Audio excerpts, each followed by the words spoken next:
At my son's baptism, my in-laws changed the program without telling me. They replaced the godparents with their friends and said, "We've made better choices." When I protested, my husband said, "It's not worth the drama."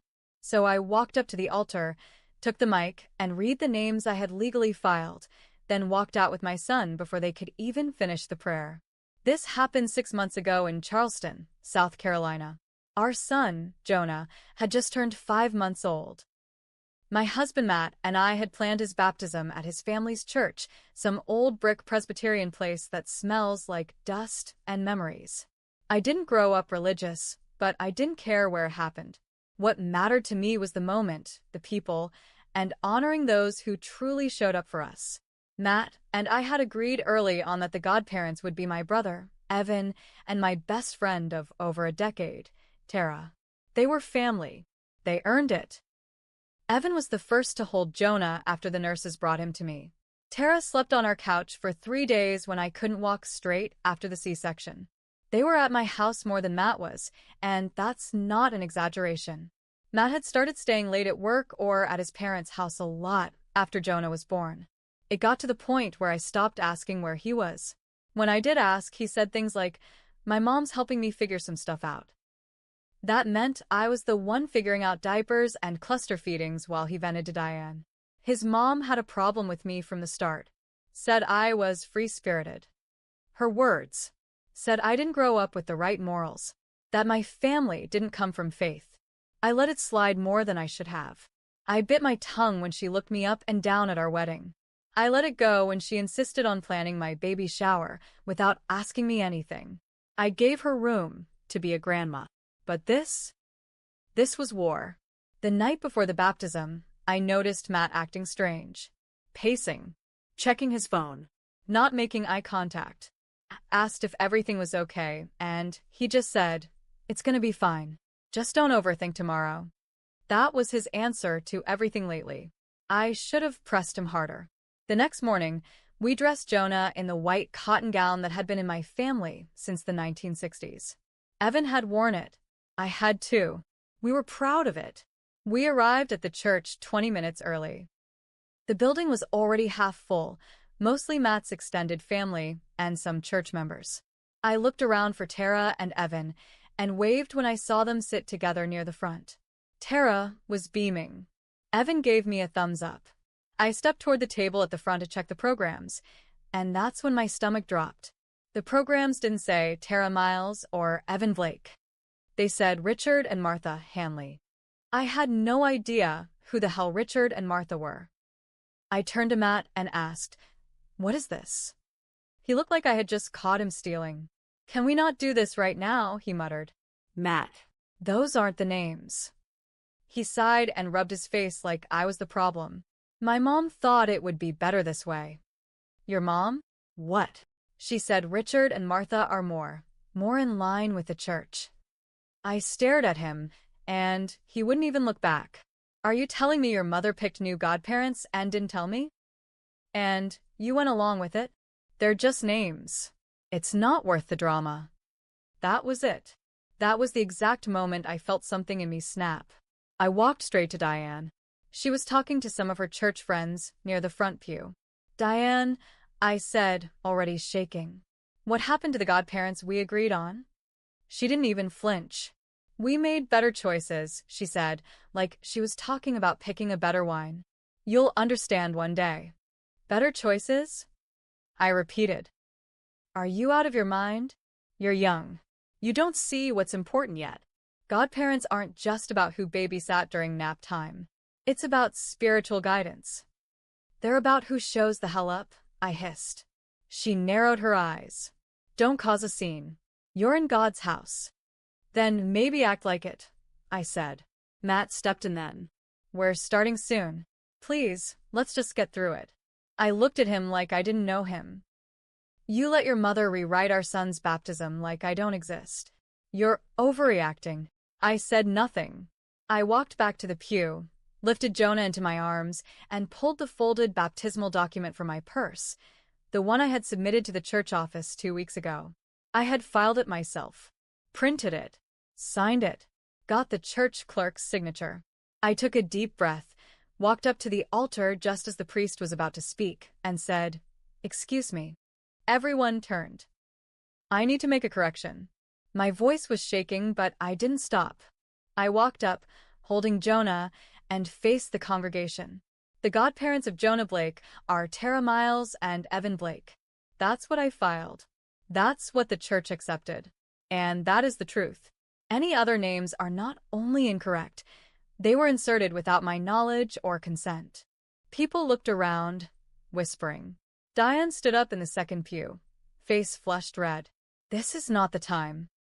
I turned toward her and said, "No. The time was when you chose to erase the people who actually raised my son when your son didn't bother." The silence was sharp. I turned to the priest. "We're done here. Come on," I said to Tara and Evan. They stood and followed me without hesitation. Matt didn't follow. He just stood there, frozen. We walked out of that church before they even began the prayer. I didn't answer calls for 2 weeks. The fallout started before I even made it home.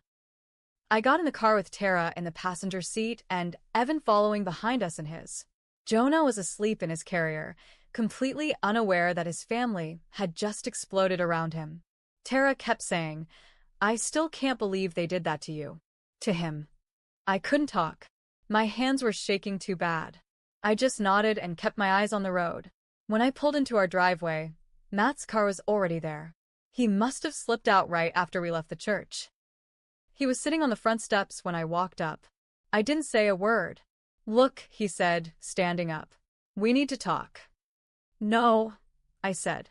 "You need to listen." He raised his hands like he was tired of being yelled at. "You embarrass my family." I stopped right there, halfway up the walkway. "Your family? What about me? What about our son? You took him out of the church before the blessing. You humiliated my mom." I corrected a lie. "You both tried to erase the people who have been there for Jonah since day one." He shook his head like he was the victim here. "You made a scene." "No," I said slowly. "I made a point." Tara came up behind me and said, "We'll give you some space." She hugged me, kissed Jonah on the head, and walked back to her car. Evan gave me a long look, the kind that says I've got your back no matter what. When I walked into the house, Matt followed me like a guilty shadow. We sat across from each other in silence for a few seconds. Then I said, "Did you change the legal documents at the church?" He blinked. "No. I didn't touch that. I didn't even know you filed them." "So, you let your mom print fake programs and stand there like it was the truth?" He didn't answer. That was all I needed to know. For the next week, I stayed in the guest room with Jonah. Matt kept trying to act like things were normal. Coming home from work, asking if I wanted to watch TV, trying to hold Jonah like nothing had happened. I kept saying no. Then the real twist came. I got a call from the church secretary. She sounded hesitant. "I don't know how to say this," she said, "but I need to tell you something. The original baptism form you submitted, it went missing the day after you brought it in." I was stunned. "What do you mean?" "I filed it in the cabinet. I remember clearly. But 2 days later, it was gone." "We never throw those out." I think someone took it. Did anyone else have access to the office?" She was quiet for a second. "Only the regular staff. And Diane helps with church records sometimes. She volunteers." That was it. That was the final piece. Diane stole the document. And Matt? He had to know. Maybe he didn't take it himself, but he was in on it. That's why he looked so guilty that day. They didn't just try to humiliate me, they planned it. I hung up the phone, packed Jonah's bag, and texted Tara, "Can we stay with you for a few days?" She replied in seconds. Already made up the guest room. When Matt came home that night, I was waiting by the door with my bags packed. "What is this?" he asked. "This is the part where I stop letting you and your mother treat me like I don't matter." He looked down at Jonah in his carrier. "You're taking him away from me?" "No. You let him be taken from the people who love him." "I'm just walking him back." I didn't let him speak after that. Tara's house became a safe zone. Quiet, simple, warm. She lived in an old craftsman-style place near Avondale with a fenced-in yard and creaky wood floors that made me feel like someone cared. Jonah slept better there than he had in weeks. I spent the first night staring at the ceiling, wondering how far back the betrayal went. Was this always who Matt was? Or had he been changing in front of me so slowly that I didn't notice until it was too late? The second day we were there, Evan showed up with coffee and a folder. "You're not gonna believe this," he said, dropping it on the table. "What is it?" "I've been digging. Talking to people. Checking church records. Turns out Richard and Martha Hanley, the new godparents, they've known your in-laws for decades. Business partners. Diane's trying to get a seat on the board at their charity foundation. What does that have to do with Jonah? It's a power move. Diane wanted to give her friends something public. A gesture. Tying your kid's name to theirs gives her leverage. So my son's baptism was just a networking stunt. Exactly. I felt sick. I was mad before, but now it was deeper than anger. It was disgust. Diane wasn't just controlling. She was using Jonah like a pawn. I called Matt that night. I didn't even bother being nice. "You let your mom hijack our son's baptism for her career." What? That's not what happened. Don't lie to me. I know about the Hanleys. I know about the board seat. He went quiet. "You were willing to make our son part of some PR campaign, just to keep your mom happy. And you didn't even have the balls to tell me." He said nothing for a long time. Then finally he muttered, "You're blowing this out of proportion." That was the last time I called him. The next day I got served a letter from a law firm addressed to me at Tara's place. Petition for emergency custody review. Matt had filed for temporary custody of Jonah, claiming I removed the child from his primary residence without consent and was acting erratically in a way that may endanger the child's stability. I sat on the couch staring at that letter for 10 full minutes before I moved. Tara came in from the kitchen, saw my face, and took it from me. "That coward," she whispered. He wasn't just letting his mom run the show, he was willing to take me to court over it. That's when I realized this was bigger than revenge. Diane wanted control over Jonah. Matt wanted peace at any cost. And I was the only one standing between them and my son. So I made a call.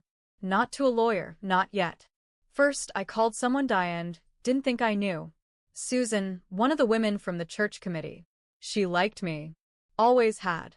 She used to tell me, "You're tougher than you look." I told her what happened. She was silent at first.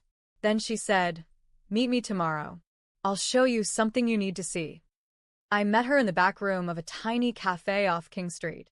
She pulled out a binder full of volunteer sign-in sheets, committee meeting notes, emails. She pointed to a section. "Here. Diane accessed the church office file cabinet 2 days after your submission. It's written here." I felt a chill go through me. Then she handed me something else.